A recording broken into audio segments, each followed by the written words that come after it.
नमस्कार दोस्तों, स्वागत है आपका अपने YouTube चैनल ज्योग्राफी बाय पवन सर में। तो आज आपके सामने उपस्थित हुआ हूँ सेशन के अंदर, जिसमें आज हम चर्चा करेंगे आगामी जो भर्ती परीक्षा है हमारी, इसका पेपर कंडक्ट करवाया जाएगा। वो है नज़दीक में 1 दिसंबर से 3 दिसंबर के बीच में। उस भर्ती का नाम है पशु परीक्षर भर्ती। बहुत ही चर्चित भर्ती है और अभी आज लगभग मान के चलिएगा हमारे पास में 25 दिन शेष बचे हैं। उस 25 दिन में अपनी तैयारी को और कैसे मजबूती प्रदान की जाए, क्या-क्या पढ़ा जाए, क्या-क्या छोड़ा जाए, जिससे हमारा सिलेक्शन क्या हो सके, सुनिश्चित हो सके। इसी के ऊपर मैं चर्चा करने के लिए आया हूँ। थंबनेल से आपको दिखाई दे रहा है क्या पढ़े, कैसे पढ़े और कहाँ से पढ़े, इसके ऊपर भी हम चर्चा करेंगे। तो सबसे पहले बिना समय व्यतीत किए हुए मैं सीधा टॉपिक पे आता हूँ और सबसे पहले इन विषयों के ऊपर हमारी चर्चा रहेगी और ये विषय है आपके सामने कि राजस्थान पशु परीक्षण भर्ती 2024 की मैं बात कर रहा हूँ। और इसमें अगर सबसे पहले देखें कि किन किन मुद्दों के ऊपर हमें चर्चा करनी है, उन मुद्दों की बात करें तो सबसे पहले विषयवार अनुमानित प्रश्नों की संख्या। ये अपने आप में बहुत बड़ा प्रश्न है कि किस सब्जेक्ट से कितने प्रश्न पूछे जाएंगे और कितने प्रश्न पूछे जाने की प्रबल संभावनाएं है, इसके ऊपर मैं चर्चा करूंगा।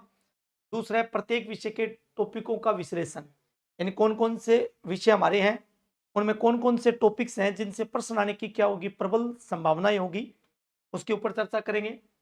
एक नकारात्मक अंकन का भी हम चर्चा करेंगे। भी नकारात्मक अंकन यानी जिसको नेगेटिव मार्किंग बोलते हैं, वो नेगेटिव मार्किंग कितनी रहेगी उसके ऊपर भी चर्चा करेंगे। एक सेफ स्कोर क्या होगा उसके ऊपर भी मैं चर्चा करूंगा। कितने प्रश्न अटेम्प्ट करने चाहिए उसके ऊपर भी हम चर्चा करेंगे। और अंत में दिया हुआ आखिरी 25 दिन में कौन से टॉपिक पढ़े। ये मेन इस वीडियो का जो मोटिव है वो है क्या, आखिरी 25 दिनों में हमें क्या पढ़ना है जिससे हमारा सिलेक्शन क्या हो सके, सुनिश्चित हो सके। जो भी साथी इस लाइव सेशन के साथ में जुड़ रहे हैं वो एक बार वीडियो को अपने सभी ग्रुपों में शेयर करेंगे और चैनल को सब्सक्राइब करेंगे। आने वाले समय के अंदर इस प्रकार के मैं वीडियो बनाता रहूंगा समय समय के ऊपर। तो अपन चलते हैं अपने पहले विषय के ऊपर। जो हमारा पहला विषय है वो है प्रश्नों की संख्या अनुमानित प्रश्न। ये बड़ा अपने आप में एक प्रश्न है जिसके ऊपर अगर मैं चर्चा करूं तो देखिएगा इसमें कुल मिलाकर के विषयों की अगर मैं बात करूं तो पहला राजस्थान भूगोल है, सेकेंडरी है इतिहास में कला संस्कृति हो गया, सामान्य विज्ञान हो गया, गणित हो गया, करंट अफेयर्स हो गया और अंतिम है पशुपालन यानी एनिमल हस्बेंड्री। इसमें किससे कितने प्रश्न पूछे जाएंगे। तो पहले मैं एक बड़ा बड़ा अनुमानित आपको रफली बता देता हूं और वो रफली डेटा क्या है देखिएगा। अगर सामान्य से हम बात करें तो टोटल प्रश्न जो आएंगे वो प्रश्नों की संख्या और प्रश्नों की संख्या की अगर मैं बात करूं तो इसमें टोटल कितने प्रश्न पूछे जाएंगे, 150 प्रश्न पूछे जाएंगे। कितने प्रश्न पूछे जाएंगे, 150 प्रश्न पूछे जाएंगे। दूसरा, प्रत्येक प्रश्न की अगर मैं बात करूं, प्रत्येक प्रश्न का अंक जो भार है आपका, अंक भार वो क्या है बताओ, 1 है। कहने का मतलब हो गया भी अगर मैं 150 प्रश्नों को 1 से मल्टीप्लाई करूं तो मेरा आंसर निकल के आएगा, वो क्या आएगा बताओ, 150। यानी 150 ही प्रश्न है हमारे और 150 ही क्या है, नंबर है, याद रखना। तो इसके ऊपर हम चर्चा करेंगे। यानी एक प्रश्न क्या हो गया, 1 नंबर का हो गया। तो देखिएगा किस विषय से कितने प्रश्न पूछे जाएंगे। तो इसके अंदर सब्जेक्ट भी है, सब्जेक्ट की भी हम चर्चा करेंगे। पशुपालन में क्या क्या टॉपिक्स हैं उसके ऊपर भी मैं चर्चा करूंगा। तो एक बार देखेंगे, राजस्थान भूगोल की बात करूं मैं, राजस्थान कला व संस्कृति की बात करूं, सामान्य विज्ञान की बात करूं, गणित की बात करूं और करंट अफेयर्स की बात करूं। तो सबसे पहले देखेंगे कि जब भी हम बात करें राजस्थान भूगोल की, अगर मैं बात करूं तो मेरा अनुमान है कि इसमें कम से कम आपके प्रश्नों की संख्या होगी, वो कितनी होगी बताओ, 20 प्रश्न। याद रखिएगा कितने प्रश्न आने की प्रबल संभावनाएं है, 20 प्रश्न आने की प्रबल संभावनाएं है राजस्थान ज्योग्राफी से। दूसरा आता हमारा इतिहास व कला संस्कृति। 2 पार्ट है आपके। इतिहास के टॉपिक भी है, प्रमुख घटनाएं दी गई है, 1857 की क्रांति दी गई है, प्रजामंडल आंदोलन भी है, एकीकरण भी है। तो ये वो ऐसे टॉपिक है जिनसे हर बार परीक्षा में प्रश्न पूछा ही जाता है। और RSSMB का तो ये रूल रहा है, अधीनस्थ बोर्ड का ये रूल रहा है कि लगभग परीक्षा में हम देखेंगे तो प्रजामंडल हो, एकीकरण के सीटी में खूब सारे प्रश्न पूछे गए। तो इसका मतलब है यहाँ पर भी पूछे जाएंगे। यहाँ जो मैं प्रश्नों की अनुमानित संख्या मानता हूं वो लगभग मान के चलिएगा 25 प्रश्न से लेकर के और 30 प्रश्न आ सकते हैं। याद रखना, यानी मिनिमम कितने हो सकते हैं, 25 प्रश्न और अधिक से अधिक ज्यादा से ज्यादा कितने प्रश्न हो सकते हैं? 30 प्रश्न हो सकते हैं। यदि मैं सामान्य विज्ञान की मैं बात करूं तो सामान्य विज्ञान के अंदर अगर केमिस्ट्री फिजिक्स सभी को देखें तो कितने प्रश्न हो सकते हैं? 20 प्रश्न हो सकते हैं। कितने प्रश्न होंगे? 20 प्रश्न। फिर इसके बाद में आता है गणित विषय, और गणित विषय के अंदर हम बात करें तो यहां भी प्रश्नों की संख्या कितनी हो सकती है बताओ? 20 से 25 प्रश्न हो सकते हैं कम से कम, क्योंकि 5-6 टॉपिक है, पर टॉपिक से 3-3 4-4 सवाल भी पूछेगा, तो कम से कम हो सकते हैं 20 और अधिक से अधिक कितने हो सकते हैं? 25। अब देखें टोटल देखें तो 20 प्रश्न राजस्थान भूगोल के हो गए, 25 प्रश्न आपके करंट आपके सॉरी इतिहास में कला संस्कृति के हो गए तो 45 प्रश्न, 20 प्रश्न हो गए सामान्य विज्ञान के तो 65 प्रश्न, 20 प्रश्न हो गए मैथ के, 65 और 20 कितने हो गए? 85%, यानी 85%। कुल मिलाकर के ये हमारे पास में डेटा आया। इस डेटा की अगर मैं बात करूं तो इसमें बड़ा बड़ा 85% के आसपास में ये डेटा हो जाता है। और अगर करंट की बात करें तो करंट का एक बड़ा बड़ा मोटी मोटी मैं बता देता हूं। इससे पहले मैं थोड़ा पशुपालन का बता दूं। पशुपालन का तो बिल्कुल ये क्लियर हो चुका है कि कितने प्रश्न आने हैं? 45 प्रश्न आने हैं, जबकि इनके प्रश्न कितने आने हैं? 105 प्रश्न आने हैं।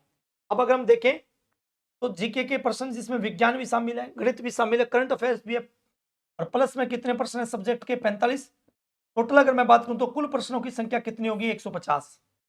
अब देखिएगा 20% ज्योग्राफी के आगे, 25% हिस्ट्री कल्चर के आगे, तो कितने हो गए? 45%। 20% आपके सामान्य विज्ञान के आगे, तो 45 और 20 कितने हो गए? 65% हो गए। और 20% किसके आगे? तो ये आगे गणित के, तो 20 65 और 20 कितने हो गए? 85। और टोटल आने कितनी है? 105। इधर कितने आगे? 85 आगे। 20% आपके किसके आ सकते हैं? करंट अफेयर के आ सकते हैं। यदि इसमें थोड़ा बहुत ऊपर नीचे हुआ तो यहाँ देखो गणित के हैं तो 20 सवाल आ सकते हैं, अधिक से 25 आ सकते हैं। इधर कला एवं संस्कृति में कितने हैं? 25 सवाल है, तो हो सकता है यहाँ 25 सवाल ही आए और करंट के 15 सवाल ही आए, तो इधर फिर कितने हो जाएंगे? राजस्थान ज्योग्राफी में आपके 25 सवाल आ जाएंगे। ये रफली रफली एरिया आप मान के चलिएगा। राजस्थान भूगोल के कितने प्रश्नों की संख्या? 20, इतिहास और कला संस्कृति के 25, सामान्य विज्ञान के कितने आएंगे? 20 सवाल, गणित के कितने? 20 से 25 सवाल, और करंट अफेयर के 20 सवाल, और पशुपालन के कितने हैं? एनिमल हस्बेंड्री के कितने हैं?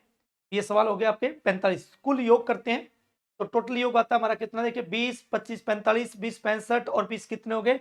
85, और 20 कितने हो गए? 105, और 105 और 45 कितने हो गए? 150। तो टोटल योग कितना हो गया बताओ हमारा?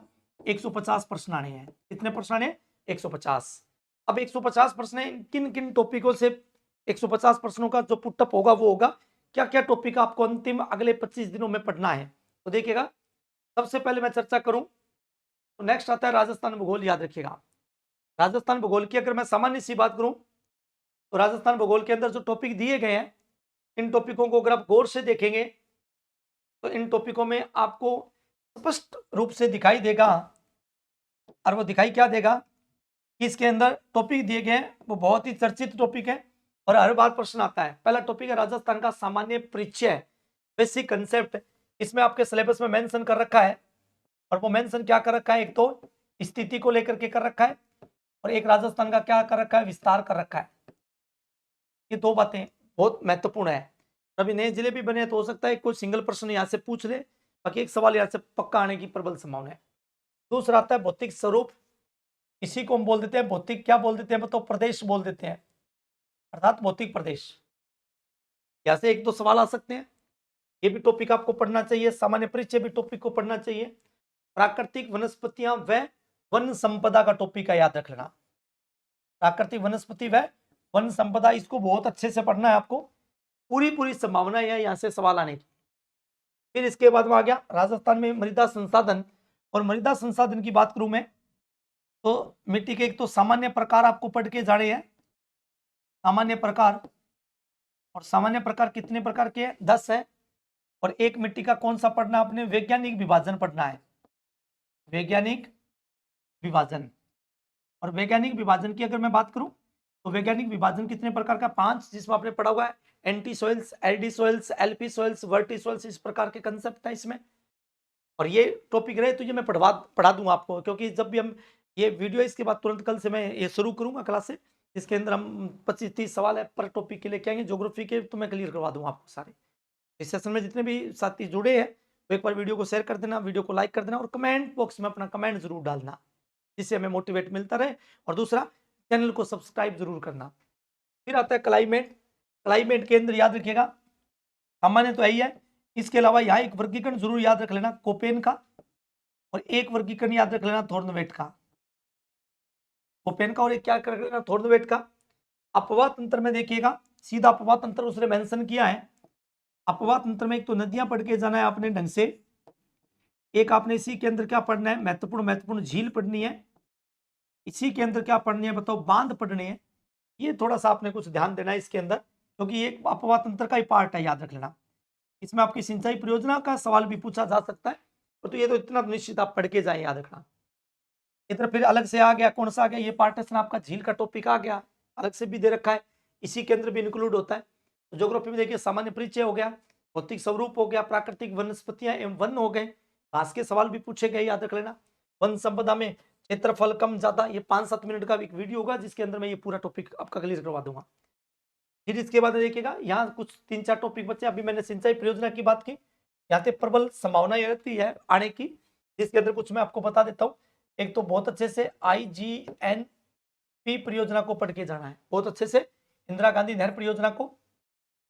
दूसरा आपने थोड़ा सा ध्यान देना है, एक परियोजना आती है नर्मदा नहर परियोजना। कौन सी परियोजना आती है, नर्मदा नहर परियोजना। एक परियोजना आती है माही बजाज सागर परियोजना, एक बांध भी है बांसवाड़ा के अंदर, एक परियोजना भी है माही बजाज सागर परियोजना।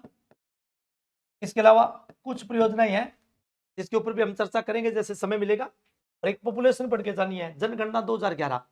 और जनगणना 2011 में ये मेंशन भी कर रखा है क्या क्या पढ़ना है। तो आपने एक तो साक्षरता को पढ़ना है, एक आपने क्या पढ़ना है, घनत्व को पढ़ना है, एक आपने क्या पढ़ना है इसके अंदर, लिंगानुपात को पढ़ना है। ठीक है, ये कुछ मेंशन कर रखे हैं, साक्षरता हो गया, घनत्व हो गया, लिंगानुपात हो गया, ये सबसे महत्वपूर्ण है। और जनगणना 2011 का तो मैं ये सजेशन करूंगा कि अब तक जितने भी पेपर में प्रश्न आए हुए हैं, एक बार उनको जरूर देख लीजिएगा।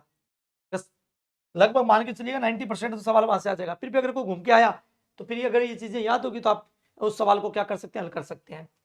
फिर आ गया परिवहन। परिवहन के अंदर पूरी संभावना है किससे, सड़क परिवहन से। किससे है, सड़क परिवहन से। और सड़क परिवहन के अलावा एक आप थोड़ा सा ध्यान में रख लेना, कौन सा परिवहन, रेल परिवहन। और सड़क में कौन सा पढ़ना है आपने, सबसे ज्यादा NH को पढ़ के जाना है, बड़ा छोटा व्यस्तम, ये वाला पार्ट पढ़ना है।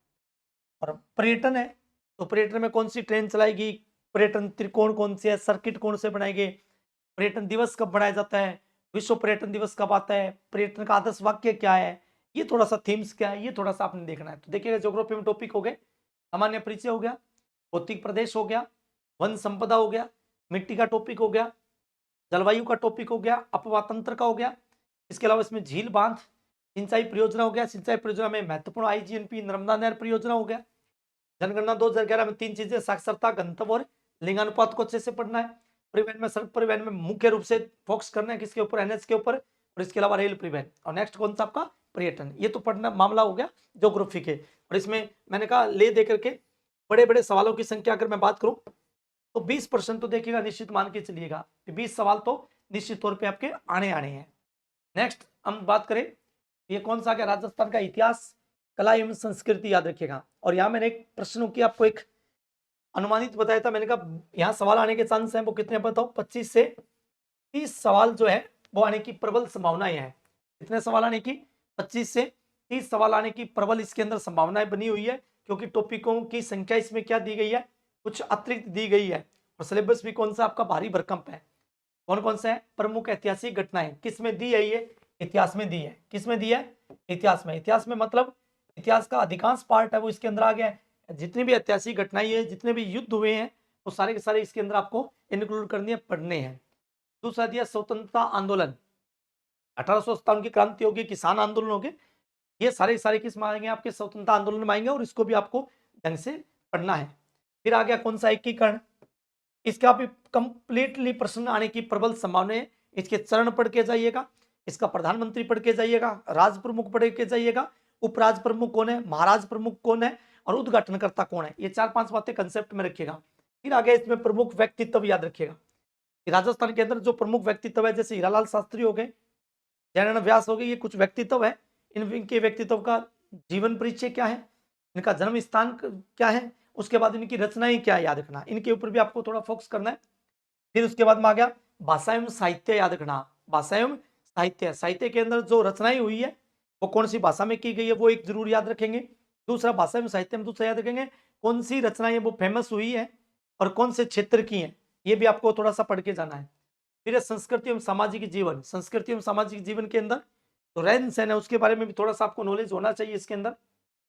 फिर इसके बाद मांगी वेशभूषा, वेशभूषा के अंदर पढ़ के जाना है कि राजस्थान में कौन कौन सी वेशभूषाओं का प्रचलन सबसे ज्यादा है, और संभावना है कि प्रश्न आ भी सकता है, नहीं भी आए, ज्यादा चांस मुझे लगता नहीं आएगा, परंतु वाद्य यंत्र को ढंग से पढ़ के जाना है।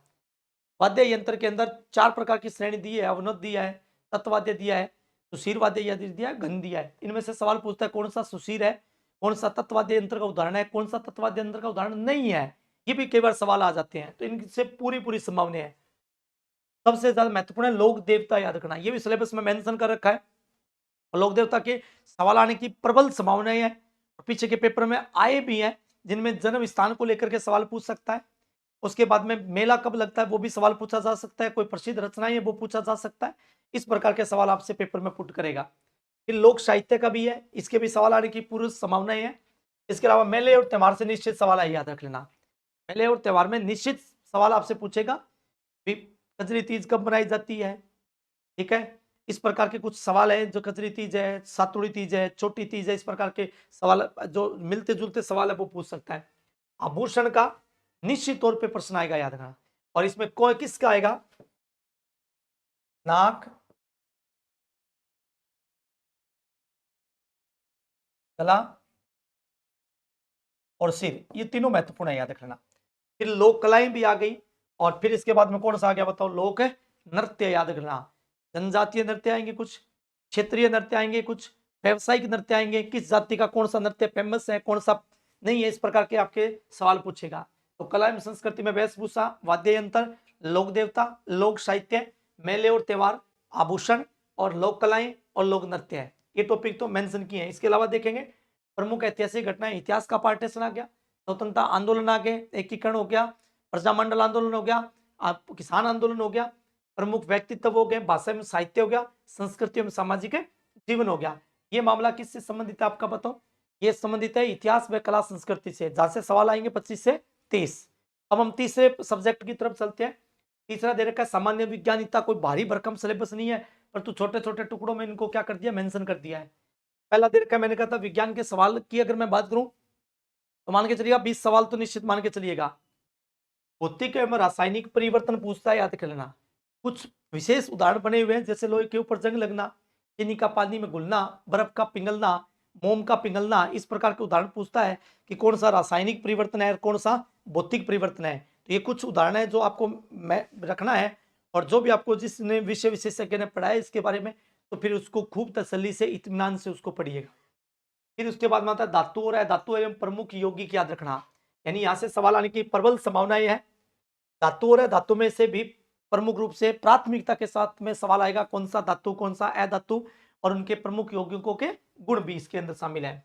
फिर इसके बाद में फिजिक्स का टॉपिक आ गया, प्रकाश का परावर्तन व उसके नियम, यानी प्रकाश का जो परावर्तन होता है उसकी विशेषताएं पढ़नी है, उसके बाद में उसके नियम पढ़ने हैं, नियम फॉलो करने हैं, भी ये नियम लागू होगा कि नहीं होगा, तो इसके भी सवाल आते हैं, बहुत सारे सवाल बनते हैं इसके और पेपर में पूछे भी जाते हैं। फिर बायोलॉजी से संबंधित आ गया, यानी बायोलॉजी में दिया गया अनुवांशिका से संबंधी सामान्य शब्दावली याद रखना, यानी अनुवांशिकी है उससे संबंधित जो शब्दावली है, फैक्टर है, उसके बारे में इस प्रश्न के ऊपर आपसे चर्चा करेगा और प्रश्न पेपर में पूछेगा भी। फिर उसके बाद में दिया है मानव शरीर याद करना, पूरा का पूरा कंकाल तंत्र आ गया, मानव शरीर का ढांचा आ गया, संरचना आ गई, उसके अंदर संरचना व उसमें आगे दे भी दिया उसने, अंग व अंग तंत्र दे दिया, तो पूरा तंत्र आपको पढ़ के जाना है। फिर इसके बाद में दिया प्रमुख मानव रोग, यहां से निश्चित रूप से सवाल पढ़ के जाना है, निश्चित रूप से सवाल पढ़ के जाना है, जैसे डेंगू हो गया, मलेरिया हो गया, और भी कुछ रोग होते हैं वो भी पढ़ के जाना है। प्रमुख रोग एक उसके क्या पढ़ने, फैक्टर कारक पढ़ने, फिर उसका निदान क्या है, निदान अर्थात इसकी क्या है बताओ, रोकथाम, क्या है बताओ, रोकथाम, इसके ऊपर भी चर्चा करने। तो विज्ञान की अगर मैं बात करूं बड़े बड़े 6 टॉपिक्स हैं बड़े बड़े, अगर इनको अलग अलग टुकड़ों में तोड़े तो ये 10-11 टॉपिक हो जाएंगे। और सवालों की संख्या बात करें तो मान के चलिएगा कितने सवाल है, कम से कम 20 सवाल तो आपसे पूछेगा। अगर यहाँ से हम ढंग से भी अगर एक बार इसको रिपीटेशन कर लें और इन टॉपिक को ढंग से ध्यान देते हैं तो 16-17 सवाल हमारे यहाँ से हो सकते हैं। फिर इसके बाद में मैं बात करूँ, ये आ गया हमारा कौन सा आ गया, गणित आ गया है ना, मैथमेटिक्स जिसको बोलते हैं, है भी रहता है पर तो इतना कुछ ज्यादा बारीक भरकम दिया नहीं है। पहला दिया है महत्तम समावर्त्य एवं लघु समावर्त्य है, एलसीएम और एचसीएम जिसको बोलते हैं। इनका सवाल पक्का आएगा, याद कर लेना निश्चित तौर पे, क्योंकि यहाँ कोई पॉसिबिलिटी नहीं है कि यहाँ से सवाल ना आए। और एवरेज से सवाल भी निश्चित तौर पे आएगा। 4-5 प्रकार के टाइप होते हैं जो महत्वपूर्ण होते हैं, कुल संख्या दे देगा, उनका एवरेज दे देगा, एक को बाहर निकाल देगा, एक को अंदर करेगा, इस प्रकार के सवाल है। फिर उसके बाद में प्रॉफिट एंड लॉस का भी टॉपिक है, इसके भी सवाल आते हैं। फिर उसके बाद में प्रतिशत का सवाल है, इससे भी 2-3 सवाल आ सकते हैं। लाभ हानि से 2-3 सवाल आ सकते हैं, यहाँ पे मैं पहले क्लियर कर चुका हूँ। यहाँ भी सवालों की संख्या आपकी कितनी है बताओ, 20 सवाल है, अधिक से अधिक कितने आ सकते हैं, 25 सवाल। तो पहला टॉपिक महत्व समावर्त्य लघु समावर्तक हो गया, दूसरा एवरेज हो गया, तीसरा टॉपिक कौन सा गया, प्रॉफिट एंड लॉस हो गया, और चौथा कौन सा हो गया, प्रतिशत हो गया। फिर इसके बाद में 3 टॉपिक और हैं, एक तो कौन सा हो गया, सिंपल इंटरेस्ट हो गया, और फिर उसके बाद में कौन सा हो गया आपका चक्रवर्ती यानी कंपाउंड इंटरेस्ट हो गया, चक्रवर्ती ब्याज हो गया, एक कौन सा हो गया साधारण ब्याज। हर बार तुलना करके पूछता है, याद रख लेना, चक्रवर्ती ब्याज दे साधारण ब्याज दे देगा और चक्रवर्ती ब्याज में डिफरेंस पूछ लेगा। फिर उसके बाद में आता है अनुपात एवं समानुपात का टॉपिक आता है।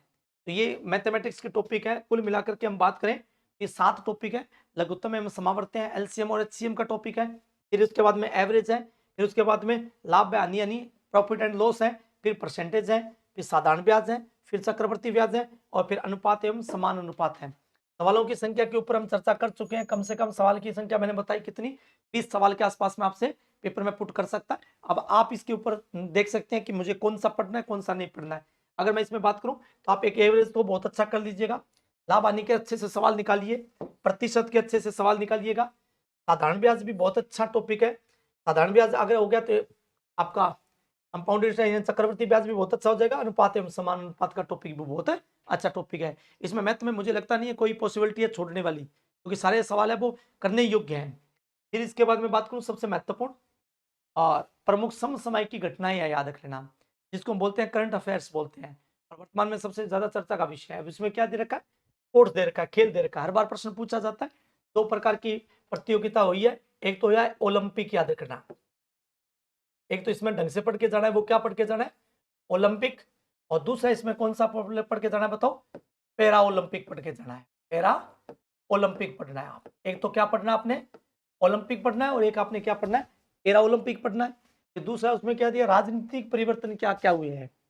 फिर अर्थव्यवस्था दे दी इन्होंने, याद रखना, अर्थव्यवस्था, सामाजिक दे रखा है, सामाजिक भौगोलिक सांस्कृतिक व पारितोषिक संबंध दे रखे हैं, यानी संबंध क्या इनके बीच में, तो यहाँ से भी सवाल आते हैं। पर तो यहाँ से मैं 3 ही बातों पे फोकस करूंगा, ये 2 ढंग से पढ़ लीजिएगा। राजनीति में जो क्या उथल पुथल, कौन सा मंत्री, कौन सा डिपार्टमेंट क्या कहाँ पे, और एक थोड़ा सा इकोनॉमिक्स देख लीजिएगा। इसकी देखनी है बताओ, राजस्थान की देख लीजिएगा।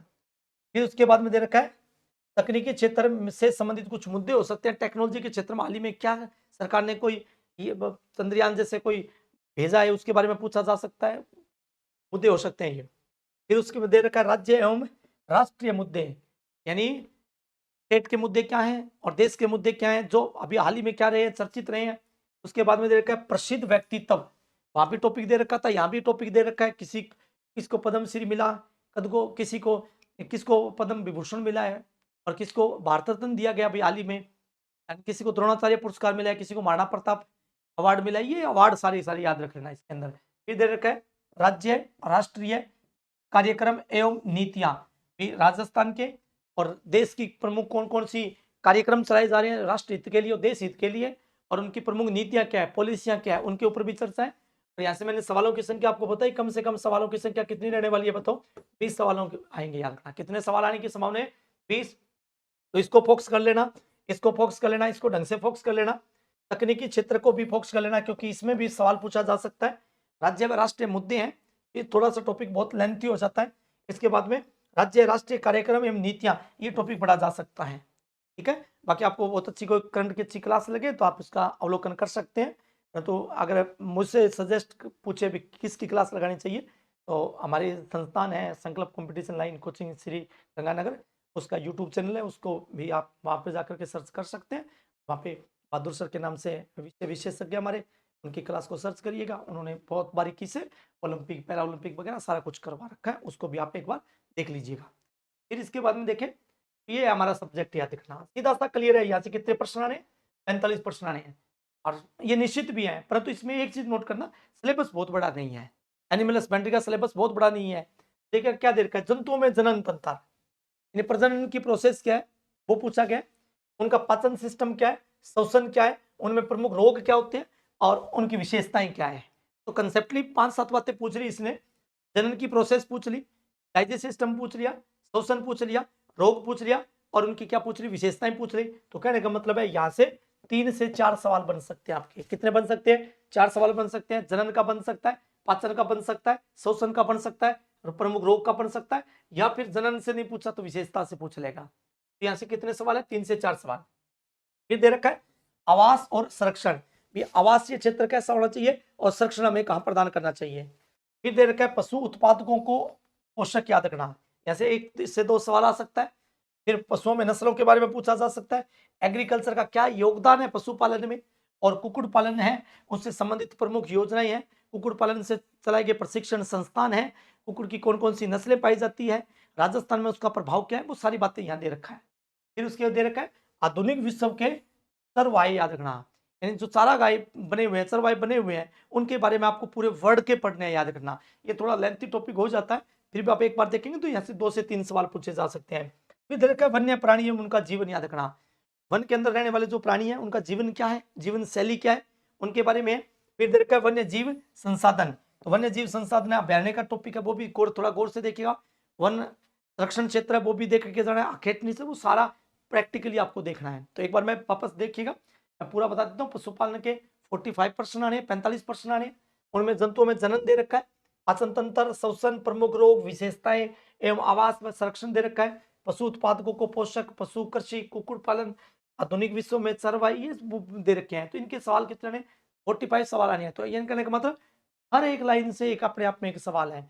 हो सकता है एक सवाल तो पूछे 2 भी पूछ सकता है, 3 भी पूछ सकता है, याद रख लेना। तो कुल मिलाकर के जो हमने चर्चाएं की वो पर्टिकुलर एक के ऊपर हमने चर्चाएं की है। तो जितने भी साथी इस लाइव सेशन के अंदर जुड़े हैं तो वो एक बार इन सब का क्या कर लें, स्क्रीनशॉट ले लें। याद रखना, ये मैंने कैलकुलेट कर लिया, एक बार इसका स्क्रीनशॉट ले लें। फिर इसके बाद में ये जो प्रश्नों का डेटा था ये राजस्थान भूगोल का है, इसका आप स्क्रीनशॉट ले सकते हैं। क्या क्या इसमें थोड़ा सा देखना चाहिए। फिर इसके बाद में जो बचे हुए टॉपिक्स हैं उनके ऊपर हमने चर्चा की। फिर ये पूरा मामला राजस्थान की कला एवं संस्कृति इतिहास से रहा है, इसके ऊपर चर्चा की, इसका भी स्क्रीनशॉट लें आप। फिर इसका बचा हुआ जो पार्टीशन है उसके ऊपर, क्योंकि कला एवं संस्कृति के टॉपिक बहुत ज्यादा है तो प्रश्न आने की संभावनाएं भी क्या है, बहुत ज्यादा है। फिर इसके बाद सामान्य विज्ञान है, इसके भी आप पर टॉपिक के मैंने यहाँ मेंशन कर रखे हैं, और मुझे तो लगता है ये सारे पढ़ने चाहिए, क्योंकि ये विषय ऐसा है कि आपको नंबर देख के जाएगा, कटिंग नहीं करवाएगा आपका किसी प्रकार से। फिर गणित वाले के आप स्क्रीनशॉट ले सकते हैं, कुछ नहीं है, एलसीएम एचसीएम है, प्रतिशत है, लाभ हानि है, उसके बाद में अनुपात एवं समान अनुपात है, साधारण ब्याज है, चक्रवृद्धि ब्याज है, ये टॉपिक्स हैं आपके। फिर इसके बाद में एनिमल समसामयिक की घटनाएं आगे, जिसमें 4-5 मुद्दे हैं मैंने बताए, इनके ऊपर थोड़ा फोकस कर लेना। ओलंपिक पैरा ओलंपिक का सवाल निश्चित तौर पर आने, रट के जाइएगा, बहुत अच्छे से शिद्दत के साथ में पूछेगा। फिर इसके बाद में एनिमल हस्बेंड्री के आगे जितने टॉपिक है उतने सारे सवाल हैं, और टॉपिक से एक 2 सवाल आने हैं। 11वीं की एनिमल हस्बेंड्री की किताब मिले आरबीएससी की, तो एक बार उसको थोड़ा सा पैनी नजर से एक बार देख जरूर लीजिएगा। फिर उसके बाद में आता है हमारा लास्ट पॉइंट आता है इस वीडियो का, और वो लास्ट पॉइंट हमारा क्या है, नकारात्मक अंकन।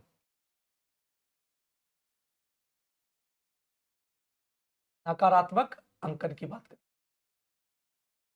नकारात्मक अंकन है वो है यहाँ पे जिसको हम बोलते हैं नेगेटिव मार्किंग।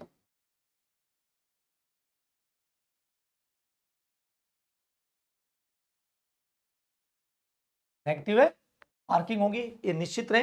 नेगेटिव मार्किंग कितनी है बताओ, 1/4। कितनी है, 1/4, अर्थात 4 प्रश्न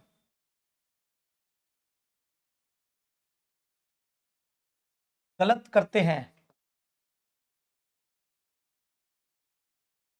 तो 1% काटा जाएगा। क्या किया जाएगा? 1% काट दिया जाएगा, इसमें याद रख लेना। ठीक है, तो नेगेटिव मार्किंग का आपका क्लियर हो गया। दूसरा मैं थोड़ा सा एक बता देता हूँ, 150 सवाल आएंगे। सिलेबस इतना ज्यादा भारी भरकम नहीं है, फॉर्मों की संख्या 16 लाख के आसपास में है। 3 पारियों के अंदर 3 दिन, ये 6 पारियों के अंदर ये परीक्षा का आयोजन करवाया जाएगा। सब कैंडिडेट अपने भाग्य का प्रयोग करेंगे, भाग्य को आजमाएंगे। तो जो इसके ऊपर पर्टिकुलर तैयारी कर रहे हैं उनके लिए मेरा एक ही हिदायत है, भी आप एक टारगेट बना के चलिएगा 110% से लेकर के और 120% के बीच का, याद रखिएगा। यदि आपको नेगेटिव मार्किंग नहीं लगती और 110 से 120 के बीच में आपके सवाल सही हो जाते हैं तो मान के चलिएगा इसके अंदर आपका फाइनली होने के पूरे पूरे पास आ रहे हैं, याद रखना। क्योंकि भर्ती को इतना ज़्यादा सीरियस नहीं लिया। जैसे एग्जाम डेट अनाउंस पहले भी हो गई थी और जैसे एग्जाम डेट अनाउंस हुई तो इसमें फिर लोग इतने ज़्यादा इसके करीब नहीं आ सके। तो मेरा सुझाव तो इतना 110 से 120 के बीच में, बाकी अलग अलग कैटेगरियों के बीच में ये कम होते जाएंगे। इसमें कोई ज़्यादा अंतर मुझे लगता नहीं आएगा और स्पोर्ट्स मैन उनमें थोड़ा बहुत अंतर आ सकता है। तो जितने भी साथी इस लाइव सेशन के अंदर जुड़े हैं वो एक बार अपने ग्रुपों में इस वीडियो को शेयर कर देना, चैनल को सब्सक्राइब करना ना भूलें।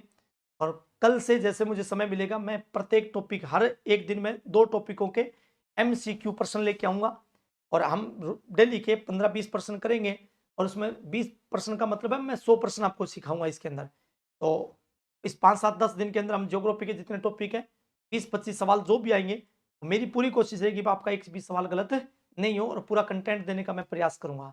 तो एक बार जितने भी साथी हैं वो ग्रुप में शेयर कर देना।